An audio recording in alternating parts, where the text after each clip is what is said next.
Hello friends, good afternoon. সবাই কেমন আছো তোমরা? আশা করি ভালো আছো। আমিও ভালো আছি। কদিন খুব ব্যস্ত ছিলাম, পিঠে পৌষ পার্বণ সংক্রান্তি সবাই ব্যস্ত ছিল, তো ওই জন্য সবার পরিবারে হয়তো একটু একটু কম যাওয়া হয়েছে। আমি কিন্তু যাদের যাদের পরিবারে যাইনি সবার পরিবার থেকে আবার ঘুরে আসবো। আর দেখো তো, তোমরা এরকমভাবে মাছের ঝোল করো? তোমরা কি কেউ এইভাবে মাছের ঝোল করো? এ দেখো কাঁচকলা, আর আছে বেগুন, আর আছে দেখো আলু, আর কালো জিরে ফোড়ন দিয়ে আদা আর জিরে, গোটা জিরে কাঁচা লঙ্কা বেটে নিয়েছি।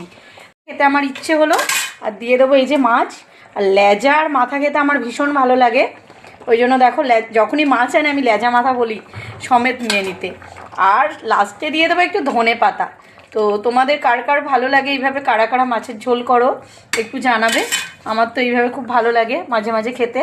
একটু ওপর থেকে ধনে পাতা দিয়ে দিলাম। তো কেমন লাগলো জানিও। টাটা।